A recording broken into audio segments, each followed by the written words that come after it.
नमः सिद्धेभ्यः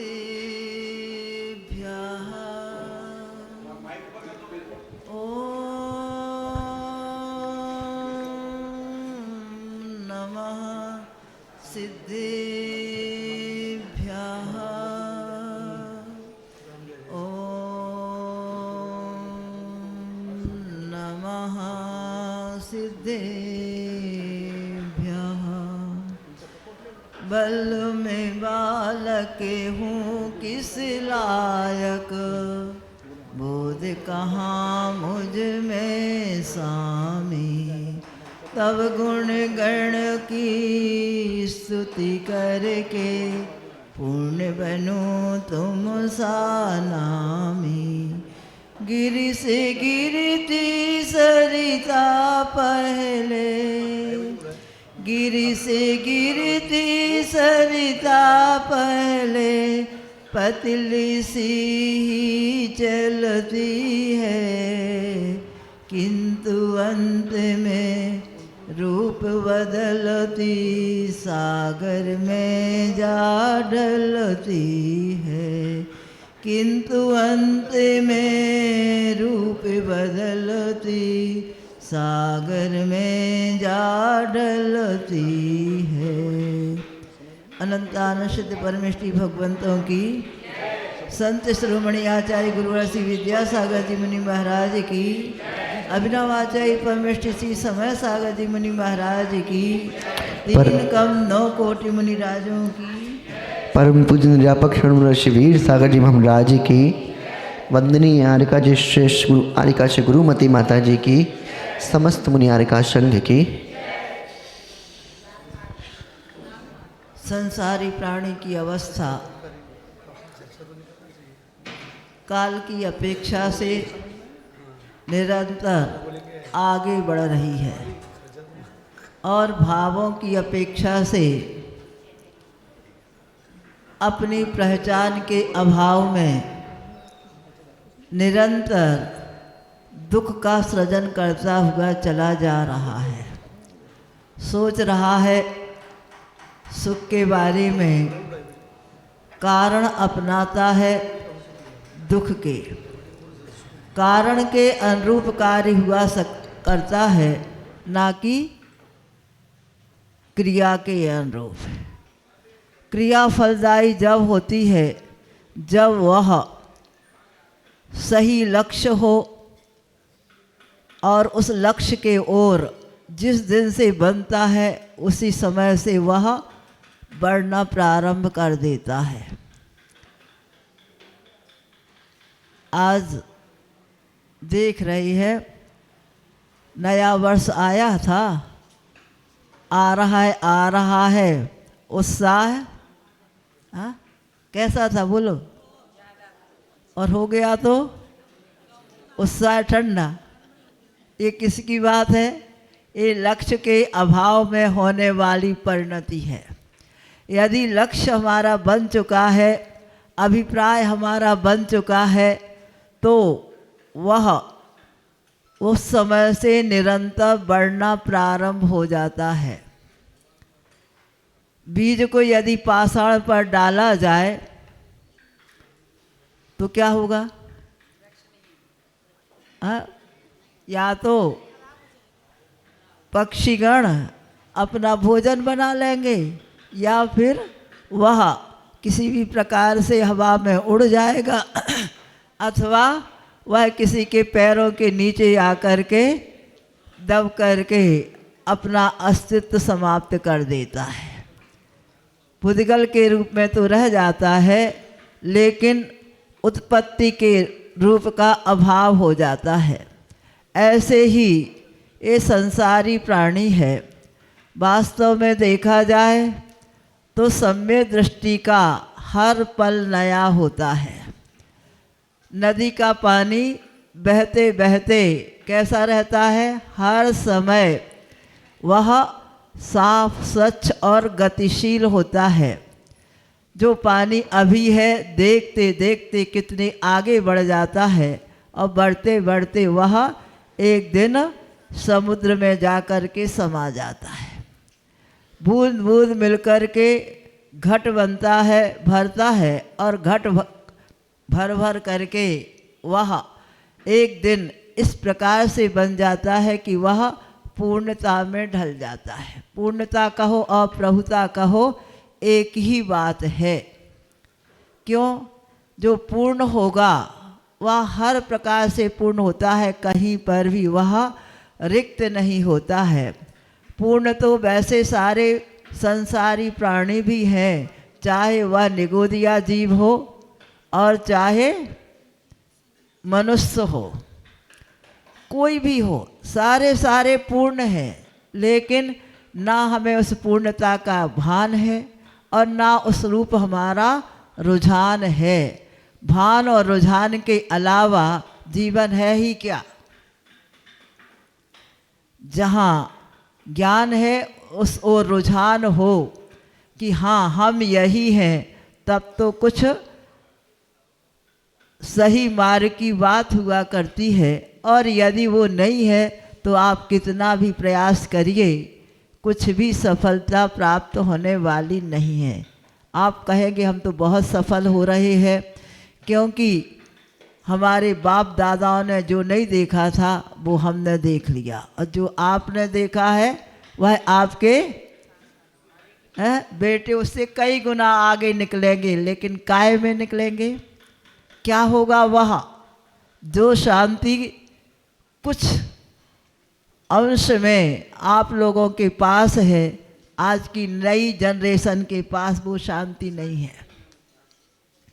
वो बड़ा अशांत है, क्योंकि शांति के कारण ना आपने उन्हें सुझाए हैं और ना उन्हें सूझे हैं।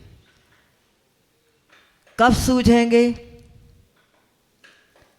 कहते हैं कि जब तक लता या बेल नरम रहती है, उसको जहाँ पर भेजना चाहो थोड़ा आश्रय देकर के वहाँ तक भेज सकते हैं, वो जा सकती है, बहुत ऊंचाइयाँ छू सकती है। कड़क हो जाने के बाद, सूख जाने के बाद टूट तो सकती है, लेकिन कभी वह मुड़ नहीं सकती। लेकिन यह भी एकांत नहीं है। कैसे एकांत नहीं है? सूखी लकड़ी मुड़ती है क्या? हाँ, मुड़ भी सकती है, थोड़ा सा अंतर होता है। कौन सी? बैत देखा? बैत है? बैत क्या होता? वो भी सूख जाता है, सूखने के बाद उसकी एक अलग प्रक्रिया होती है, और वह उस प्रक्रिया से, जैसे ये पीछी है ना, ये तो मुड़ गई ना, अब सूखी लकड़ी थी, मुड़ी कैसे? इसकी प्रक्रिया अलग है। क्या प्रक्रिया है? इसको गरम तरफ डाल करके, गरम के उसमें इसको रख दो। आगी में नहीं रखना, तुम तो अग्नि में रख दो कि हाँ तो जल जाएगी, लेकिन उसको गर्माश मिलती है। या थोड़ा सा पानी गर्म हो उसमें डाल दिया जाए, फिर कुछ समय बाद इसमें मुड़ने की योग्यता आ जाती है। क्षमता तो थी, क्षमता अलग है और योग्यता अलग है। आज क्षमता सबके पास है, लेकिन होते हुए भी उसे योग्य बनाया जा सकता है। और ये योग्य बनाने का कार्य किन्होंने किया इस युग में? आचार्य श्री के द्वारा ये कार्य हुआ, और होते होते वह आज किस रूप में है, अब और भी संभलने की आवश्यकता है। जितने लोगों का जब तक पुण्य था तब तक आचार्य श्री का क्या मिला? सब कुछ मिला, वरदानी हस्त के तले सब लोग बहुत फूले फले हैं। अब कैसे क्या होगा? तो वह जो वरदानी छाँव दे कर के गए हैं, उस छाँव में आपको उसी प्रकार से अवगाहन करना होगा जिस प्रकार से आचार्य श्री के सामने किया था। यह उन्हीं की छाँव है, और उस छाँव में जैसे रहते थे उसी प्रकार के भाव, उसी प्रकार की भक्ति, उसी प्रकार का समर्पण जब हमें प्राप्त होगा या हमारे अंदर प्रगटेगा, तो वह परिणति हमारी होगी। उसके माध्यम से वह योग्यता जिनके अंदर है और वह उसमें विकसित होकर के पूर्णता को धारण कर सकती है। तुम सोचो, अरे आचार्य श्री तो दिखाई नहीं रहा है, देखने की आंखें चाहिए, हैं? कैसे? देखने की आंखें चाहिए। इन आंखों से नहीं दिखने वाले, इनके द्वारा अगर तुमने अपने आप को देखा होगा, उनके सानिध्य में रह करके अपनी पहचान की होगी, उन्होंने जो मार्ग बतलाया है उस मार्ग पर आपने चलना प्रारंभ किया होगा, तब तो वह प्रकट होने वाली है। अन्यथा ये बीज पाषाण में बोने के समान रहा, और यदि उसे मिट्टी भी मिल जाती है और मिट्टी का दबाव ज़्यादा पड़ जाए, भले वह योग्य हो खेत, लेकिन उसमें दबाव ज़्यादा पड़ जाए तो भी वो बीज काम नहीं करता। जितना दबाव और जितनी गहराई चाहिए है, ज़्यादा गहराई की आवश्यकता नहीं, तो बिल्कुल उथला भी नहीं होना चाहिए। उसके लिए पर्याप्त दबाव भी चाहिए और थोड़ा सा ढकना भी चाहिए। ऐसे बीज फलते नहीं हैं कि आप फेंक दो और हो जाए। फेंकने के बाद में भी जहाँ बीज बोया जाता है तो उसके बाद में भी क्या किया जाता, उसके ऊपर और एक बखर के द्वारा, बखर नहीं होते आजकल तो तुम्हारे मशीनरी कार्यक्रम है सारे, तो उसके ऊपर एक पटिया डाल करके उसके ऊपर से इतना कम दबाव दिया जाता है जिससे वह बीज ऊपर भी ना रहे और अंदर भी एकदम ना जाए। जितना उसको दबाव और प्रभाव चाहिए वो रहता है। तो इस प्रकार से जैसे उस बीज का कार्यक्रम है, वैसे ही अपने जीवन में सम्यक दर्शन, समीचीन वस्तु स्वरूप को समझ करके उसमें कितना दबाव और कितना प्रभाव होना चाहिए। प्रभाव तो वीतरागता का हो और दबाव अपने अंदर कि हाँ, ये इंद्रियां उछल कूद अपने आप नहीं करती हैं, इनको संचालन करने वाला कौन हुआ करता है? मन हुआ करता है। वो मन माना करना चाहता है। थोड़ा सा बच्चों को जैसे बिठा देते ना, हम लोग जब छोटे थे तो एक महाराज जी आए थे, वहाँ पर मंदिर जाया करते थे और मंदिर में जाना ऐसा था कि तुम्हें वहाँ बैठना पड़ेगा। प्रवचन में बैठते, थोड़ी देर बैठते, फिर ऐसा लगता उठ कर के भागने को। तो वो महाराज कहा करते थे, सुना होगा जो 60-70 से ऊपर के होंगे उन्होंने सुना होगा, क्या? एक चिदानंद जी छुल्लक जी थे। उस समय वो इस प्रकार से सब जगह वहीं वैसे रहे, यहाँ तो नहीं आए हैं लेकिन वहीं पर रहे वो, और कहा करते थे तुम लोग सब भगवान बन के बैठ जाओ, जो भगवान बन के बैठेगा उसको खूब सारा कुछ मिलेगा। अब जाने क्या भगवान और क्या बैठना, सिर पर पालथी लगाए आँख बंद करके बैठ जाते थे। फिर भी मन होता था कि थोड़े बाहर देखे, कुछ और करे। ऐसा यह चंचल बाबा है मन, सबके पास है। वो बैठ तो कहीं भी जाता है, जहाँ बिठा दो वहीं बैठ जाएगा, लेकिन अंदर से उछल कूद उसकी छूटती नहीं है। आगम में तो बहुत कुछ कहा गया है।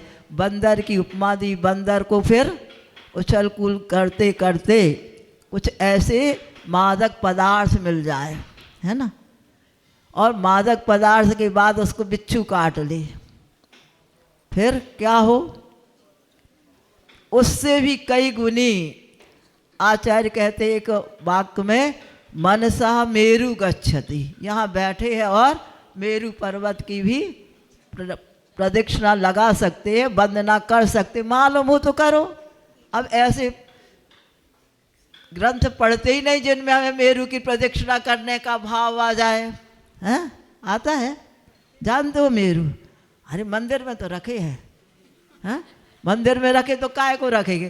कहाँ क्या है, कैसा? इतना बड़ा 1 लाख योजन प्रमाण जो मेरू पर्वत है उसकी इतनी सी में तुमने 2, 2.5, 3 फीट में रचना करके और वो बना करके है क्या, वो मालूम ही नहीं है। तो क्या हम मेरू पर्वत पर जाएं, क्या उसकी प्रदक्षिणा करें, कुछ समझ में नहीं आता ना है। और जब परेशानी आती है तब समझ में आता है। कब से परेशानी आती है, हम ये नहीं कहते कि आपको परेशानी आए, लेकिन आती है कर्म का उदय तो छोड़ने वाला नहीं। हमारे कहने से वह उदीर्णा हो जाए, लेकिन मैं हमारी भावना नहीं है, आपकी दृष्टि वहाँ चली जाए, ये हमारा भाव है। तो वह कैसा चंचल बाबा मन है कि वह कितना क्या क्या कर चुका, करने के बाद में एकाग्रता जब कभी आ जाती है और परिस्थिति वश आ जाती है, उन्हें छोड़ा मरता क्या ना करता। तो पढ़ा होगा, सुना होगा, याद भी होगा कई लोगों को। हम पूरा प्रकरण नहीं, उतना सा ही प्रकरण दिखाना चाहेंगे कि अब पीछे पड़ गए हैं राज्यसभा के लोग। उन्होंने कहा अब इसको पकड़ के लाना, समझ में तो आ गया है और ये चमक दिखाई दे रही है, इस चमक के माध्यम से इसका पीछा करना है। करते करते सारे लोग पहुंच जाते हैं। अब वो आनंद फानन में देखा कि अब तो कुछ समझ में नहीं आ रहा है, और नहीं आते हुए उस चमकदार वस्तु को एक मुनि महाराज के सामने फेंक करके जंगल में चला जाता। वहाँ देखा क्या है, क्या है, एक सेठ जी ऊपर नीचे हो रहे थे, ऊपर चढ़ते फिर नीचे उतरते, काहे के वृक्ष के ऊपर। तो वृक्ष के ऊपर चढ़ना उतरना कोई बंदर थोड़ी है, वानर हो तुम तो, बंदर नहीं हो। कैसे नर हो, वाह नर है तुम तो ऐसे करके वह ऊपर नीचे हो रहा था। नीचे बहुत सारे शस्त्र ऐसे थे जो बिल्कुल ऊपर ऊपर नुकेली भाग उनके ऊपर थे, और मालूम हुआ था, विश्वास तो नहीं था लेकिन ज्ञान था कि इसको यदि और एक सींका लगाया गया था। सींका समझते ना, है झूला में तो 4 ही लड़े रहती हैं ना, उसमें 108 लड़े थी, और ऐसा बीच में बैठने का भी स्थान था। झूला में अलग रहता, लंबा, उसमें गोल में था। और कहा गया था कि इसकी एक एक लड़ ऐसी निकालना है और एक बार नवोकार मंत्र पढ़ना है। एक बार नवोकार मंत्र और एक लड़ को उस पर बैठ करके है। वैसे मूर्खों के लक्षण माने जाते कि जिस डाल पे बैठो उसी को कोई काटे तो कौन है, मूर्ख है। अब उस सीके पर बैठे और उसी की एक एक लड़ काटना है और नमोकार मंत्र पढ़ना है। विश्वास की बात है। उन्होंने कहा हाय खूब विश्वास है, कब से जब से जन्म लिया तब से नमोकार मंत्र सुना है। हमने नहीं सुना लेकिन सुनाया तो गया है। 45 दिन के बाद तो कोई पंडित जी ने, कोई महाराज ने, किसी ने, अब की बात है कि महाराज मिल जाते हैं, पहले तो पंडित मिल जाए तो भी बहुत बड़ी बात हुआ करती थी। तो उन्होंने कहा हाँ ठीक है हम तो कर लेंगे और निकाल ले जा। अब चढ़ना उतरना तो हो रहा, बैठना नहीं हो रहा है, और तुम लोगों से बैठना हो जाता है, चढ़ना उतरना नहीं होता। घुटने खराब है ना, कमर खराब है, अब कैसे चढ़े हो। तो बैठ तो जाते हैं वो, लेकिन बैठे कहाँ, वहाँ पहुँच गया है जंगल में, और वह एक ही लड़ काटने की बात तो बहुत दूर। अभी तो वह अप डाउन करता करता करता करता और देख लिया उसने। बोले क्या कर रहे हो, बोले विद्या सिद्ध कर रहा हूँ। अच्छा विद्या सिद्ध कैसे की जाती, बोले ये एक मंत्र पढ़ो और इस पर यहाँ से चढ़ करके क्या बोलते उसके, उसमें जाना, उसमें बैठना और एक बार पढ़ना और काटना। उसने कहा अब एक बार में तो तुम्हें तो वैसे ही नहीं आता, तुम तो आड़ी आड़म पज्झायाणम रोए सब साहुणम का नहीं जाने क्या क्या बोलते भगवान जाने। तो ऐसा करते उसने कहा आणम ताणम कछु न जानम सेठ वचन परमाणम। अब परमाणु नहीं था, प्रमाण है इनकी वाचन। जिनेंद्र भगवान उनके नहीं थे। एक बात याद आ गई, वो ही बता दे। न्याय में एक बात कही गई कि 6 दर्शन वाले हैं, सब अपना अपना पक्ष रख रहे हैं। रखते रखते हुआ क्या, वहाँ पर एक मत वाला बोलता है देखो हमारे मंत्र में कितनी ताकत है, आज भी यदि मंत्र को पढ़ा जाए तो वह मंत्र बिल्कुल सिद्ध रहता है। आचार्यों ने सबकी बात सुनने के बाद कहा, सुनो, रत्न कहाँ रहते हैं? बोले राजा के पास। राजा के पास कहाँ से आए? अरे राजा के पास आए कहाँ से? ये पूछ रहा है। राजा के पास रहते हैं सारी अच्छी अच्छी उत्तम उत्तम वस्तुएं राजा को प्राप्त होती, आती कहाँ से है? आती कहाँ से? अब कहाँ मालूम चले? इतना ही तो मालूम है कि हमारे पास मंत्र है। ये मंत्र आया कहाँ से? मंत्र रूपी रत्न आए कहाँ से? तो समुद्र का एक नाम रत्नाकर भी है ना। रत्नों का आकर माने खजाना जो रहता है वह समुद्र माना जाता है, उसका नाम है। तो उन्होंने कहा रत्न आते कहाँ से? बोले रत्नाकर से आते हैं। रत्नाकर क्या है? बोले समुद्र है, समुद्र से मिलते हैं। तो उन्होंने कहा ये मंत्र आए हैं, वो आए कहाँ से? शब्द है, शब्द आए कहाँ से? बोले डमरू में से निकले। डमरू में कहाँ से आ गए? और सबकी अपने अपने है हिसाब किताब, जिनको जहाँ से कि जो किताब मिल गई और जो हिसाब लग गया, तो हिसाब किताब चलता रहता है। आप लोगों का ऐसे चल रहा था। तो उन्होंने कहा सुनो, ये मंत्र है जिनेंद्र भगवान की वाणी से निश्रित शब्द है और उनके हृदय से निकले हुए एक एक शब्द मंत्र हुआ करते हैं। और वह रत्नाकर से निकले हुए रत्न यदि राजा के पास पहुंच जाते तो राजा के नहीं है, किसके है? हाँ, किसके है? रत्नाकर के कि राजा के हैं? उद्भव कहाँ से हुआ? रत्नाकर से हुआ। और रत्नाकर हमारे तीर्थंकर पर परमेष्ठी अरहंत परमेष्ठी, उनके मुख से निश्चित एक एक शब्द, उनकी वाणी एक एक शब्द के रूप में निकली है और वह मंत्र है। तो तुम्हारे पास पहुंच गया तो तुम्हारे नहीं हुए, किसके है? जिनेंद्र भगवान की वाणी है, उसका प्रभाव है, ना कि तुम्हारा प्रभाव है। इस प्रकार से कहा। और उन मंत्रों का प्रयोग करके आज कितना दुरुपयोग, पहले भी होता था लेकिन आज उपयोग कम है और दुरुपयोग ज़्यादा है। पहले उपयोग ही उपयोग होता था, दुरुपयोग कुचित कदाचित हुआ करता था। तो वहाँ पर एक बात और कही गई कि किसी कुलीन घर की कन्या हो, बहुत रूपवान है, और वह कैसे और कहाँ किससे प्रभावित हो जाती है, क्यों? ये भी मंत्रों का प्रभाव है। मालूम है?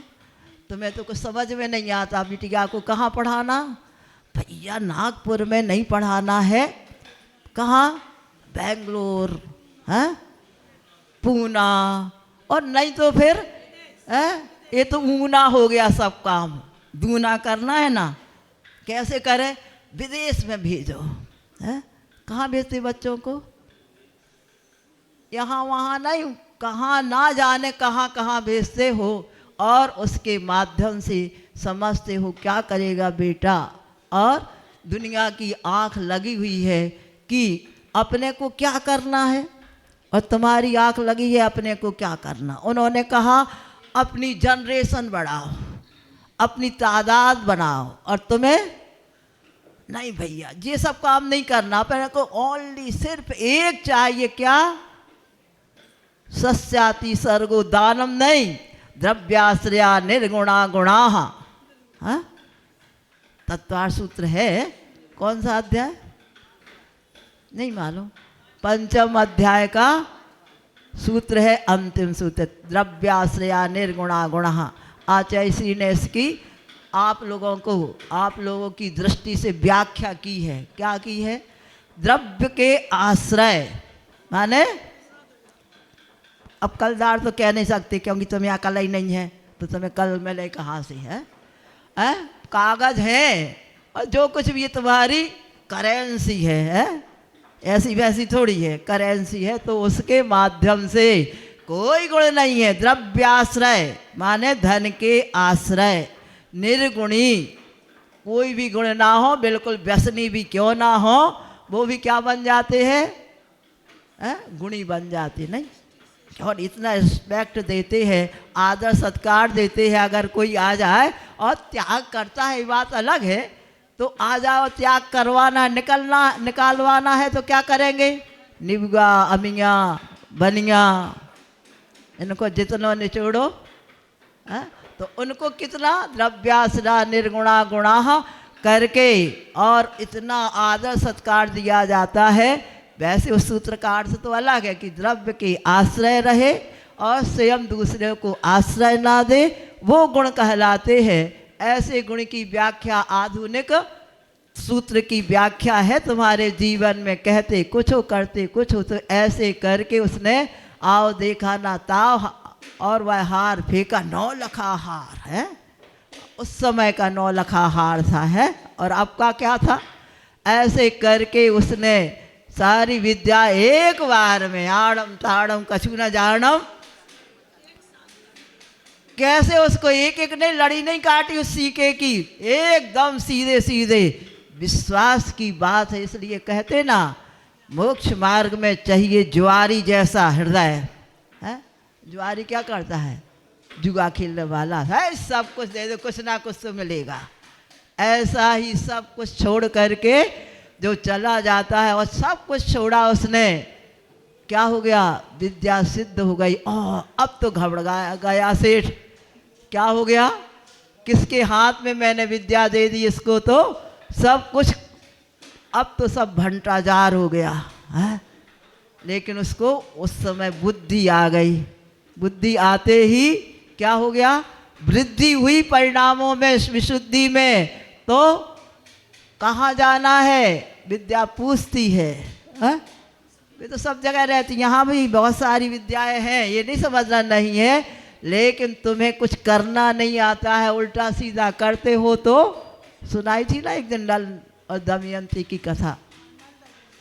इस प्रकार से दुष्प्रभाव हो जाता, विशुद्धि के अभाव में वह सारा इस प्रकार हो जाता। और उसको बुद्धि आ गई और उसको कहाँ जाना, कहाँ जाना? तो कहता है मेरू पर्वत पर जाना है। अब तो ये मेरू पर्वत जा कर के क्या करेगा? वहाँ गया और वहाँ जा कर के सब कुछ छोड़ करके क्या बन गया? पहले उसका नाम नहीं था, हाँ? क्या उसका अंजन चोर नाम नहीं था? निरंजन बनने के लिए चला गया। ऐसा अनोखा अंजन चोर जिसने सब कुछ छोड़ करके और प्रभु के चरणों में जा करके गुरु के द्वारा पर एक बार दस्तक दी नहीं कि अंदर से ऐसा अर्गला खुली उसकी और सब कुछ प्रवेश करके वह मुनि बन करके निरंजन बन गया। और तुम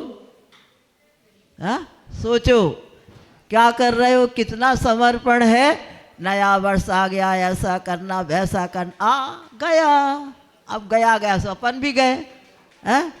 उत्साह ठंडा हो गया। जिसके अंदर समीचीन दृष्टि आती है उसका उत्साह हमेशा बढ़ता चला जाता है। आसपास के वातावरण में से अपने योग्य एनर्जी को, ऊर्जा को ग्रहण करता हुआ इतना पुष्ट और परिपुष्ट हो जाता है।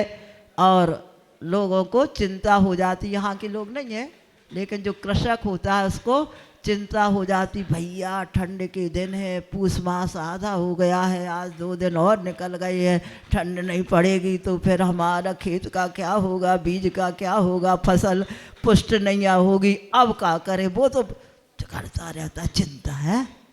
और तुम अरे भैया ठंड पड़ गई, काहे की ठंड पड़ गई? पुष्टि का है ना, हेल्दी सीजन है, नहीं है।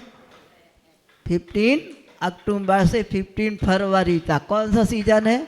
Healthy season. अब हेल्दी सीजन है तो क्या करें? ये हेल्दी सीजन जब आता है, जब आपको है उसका ज्ञान हो तो कुछ मिले उससे, जो दिया जा रहा है प्रभु के माध्यम से, गुरुओं के माध्यम से। ऐसा आचार्य श्री ने दिया और उस दिया को कहा ना आचार्य श्री, हमें तो आचार्य श्री ने दिया दे दिया। और हमें भी आचार्य श्री कहा करते थे, हमें तो आचार्य ज्ञान सागर जी ने दिया दे दिया, और ना दिया तो कौन, ना दिया तो कौन है? वो आता आया है ना, ऐसे ऐसे करते करते ना दिया आ गया, मांगो इससे जो कुछ मिल जाए, यूं यूं गर्दन करता रहता है। लेकिन ना दिया मत बनो, है? दिया दिया है तो उस दिए से एक के बाद दूसरे दीपक जलना चाहिए। और ऐसा दीपक आचार्य श्री दे करके गए हैं कि उसकी छाँव में आज भी उस समर्पण के साथ चलोगे तो कुछ ना कुछ हासिल करोगे। और यदि दिया हुआ है हम कर लेंगे, क्या कर लोगे? पानी की वह बूंद मिलती है तो सागर बन जाती है, और यदि अकेली रहती है, सेपरेट रहती है, समर्पण के बिना रहती है तो क्या होता? इतनी सी भी थोड़ी धूप की भी आवश्यकता नहीं, थोड़ी सी फैला दो, हवा भी लगेगी ठंडी तो भी सूख जाती है। इसलिए हमारे जीवन में आचार्य श्री जो दे कर के गए हैं उसको दिन दूनी रात चौगनी समर्पण की और भक्ति की उस भाषा के माध्यम से, समर्पण के उस परिणामों के माध्यम से अपना विकास समर्पण में है, ना कि और उसके विपरीत में कुछ नहीं है। विसर्जन यदि हमने मान का किया है तो समर्पण आएगा ही आएगा, और नहीं किया है तो समीचीन अर्पण, मेरे लिए सब मिल जाए कुछ नहीं मिलने वाला। इस समर्पण की परिभाषा एक छोटा सा वो है ना कि गुरु ने कहा खेत में देख कर के आओ, पानी बहुत बरस रहा है, कहीं बांध तो नहीं टूट गया, देख कर के आओ। वो गया और जाने अरे बांध टूटने वाला है, तो क्या किया? गुरु को समाचार देने आया कि गुरुदेव बांध टूट गया है, समाचार देने आया था। क्या किया? वहीं पर लेट गया कि जब तक ये बांध कहने जाएंगे ना जाने कितना पानी यहाँ से निकल जाएगा और क्या हो जाएगा, बहुत बड़ा बवंडर हो जाएगा। इसलिए कहने नहीं गया लेकिन करके दिखा दिया। अब गुरुदेव सोच रहे हैं कि ये आया क्यों नहीं। जब जा कर के सुबह देखा तो वह उस बांध के जहाँ से निकल रहा था पानी, वहाँ पर मिट्टी बन कर के बांध बन कर के बैठा था। क्या हुआ? ये समर्पण होता है। समर्पण ये नहीं सिखलाता है कि हमें क्या करना है, कैसे करना है, कुछ नहीं। गुरु ने जो दिया है, अगर आज गुरु ने नहीं दिया होता तो क्या था? बोलो, आज से 55 साल पहले था क्या इसमें? बताओ, तुम्हारे पूरे भारत में है, नागपुर की बात नहीं कर रहा, भारत में था क्या? कितने साधु मिलते थे? हैं? कितने के दर्शन करते थे नागपुर वाले? बोलो तो 60 से ऊपर वाले, 70 से ऊपर वाले भी बोले। और आज के लोग देखें कि इसमें और इसमें कितना अंतर है, किनकी देन है? एकमात्र आचार्य श्री की देन है। और वह दक्षिण से उत्तर भारत में आए, उत्तर भारत से राजस्थान और राजस्थान से बुंदेलखंड में आकर के कैसी अलख जगाई है, जो आपकी विवेक के अभाव में जो दृष्टि कुछ कर नहीं सकती, ऐसा कार्य करके गए हैं। आचार्य श्री ज्ञान सागर जी को कौन जानता था, लेकिन किसने दिखाया? है, आचार्य श्री ने दिखाया ना। सब जान कौन किनके शिष्य थे? ये आचार्य ज्ञान सागर जी के शिष्य थे। कभी अपना नाम लिया उन्होंने? एक काम मैंने किया, सुना किसी ने? बताओ किसने सुना? हाथ उठाओ। आचार्य श्री ने कभी ये कहा ये कार्य मेरा है, देखो मैंने कितना किया है, मेरे भक्तों ने कितना किया? कभी सुना? बोलो तो। अब काय की मुंडी मटका रह गए हरी जैसी, हमें समझ में नहीं आ रही है। कितना कभी उनके एक शब्द भी ऐसा नहीं निकला मैंने किया। बड़े बड़े काम भी हुए तो ये सब गुरु की कृपा है, वो वहाँ से करते रहते हैं, मैं तो निमित्त मात्र हूँ। इतना समर्पण भाव क्या दे करके गया उन्हें, और हमने आपने क्या दिया उनको? बताओ। है ना लिया ना दिया, ऐसे हो कुछ काम के नहीं, हाथ मलोगे सिर धोगे। इसलिए अपने जीवन में उस अंजन चोर जैसी दृष्टि आ जाए, सब कुछ छोड़ करके ऐसा गया, प्रभु के प्रति समर्पित हो गया और समर्पण ने क्या बना दिया, उसको भगवान बना दिया।